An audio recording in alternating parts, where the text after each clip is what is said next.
আব্বা হ্যাঁ যাত্রা বলা পাঠ করে দিতেছি, এটা হচ্ছে আমার গেটা শোনা ঠিক আছে কিনা? এক সেকেন্ড একের আছে একের হইছে। আচ্ছা বাবা তোমারে কিসের ভাট দিছে যাত্রাপালা? আমি তো রাজার পাঠ করবো, তা বাবা কিছু ডায়লগ আমাকে শিখিয়ে দাও। আচ্ছা বাবা তুই ডায়লগ শিখবি, আমি যা যা কমু তুই তা তা কবি।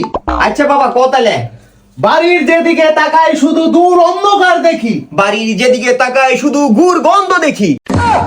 সি সি বাবা এগুলো কোষ কি তুই? সি সি বাবা এগুলো কষ্ট তুই। আরে বাবা তোকে দিলাম রাজার পাঠ, তুই করস বেতনের পাঠ। আরে বাবা তোকে দিলাম রাজার পাঠ, তুই করিস মেতনের পাঠ। আরে তোরে কি কবার লিখা কইলাম আর তুই কইলে কি? আরে তোরে কি কবার লিগে কইলাম কি আর তুই কইলি কি? আরে তুই বিষয়টা বুঝতাছস না। আরে তুই বিষয়টা বুঝতেছিস না। আরে বাবা তুই কি পাঠ করস? আমার মাথা কিন্তু নষ্ট হয়ে গেল, তোরে কিন্তু জুতা দেবার। আরে বাবা তুই কি পাঠ করছ, আমার মাথা কিন্তু নষ্ট হয়ে গেল, তোর কিন্তু জুতা দে মারমু। গুলামের ভোট তোরে দিয়ে পাঠ হইতো না, তুই এনতে গেলি। গোলামের ভূত তোরে দে পাঠ হইছে, তুই এতে গেলি।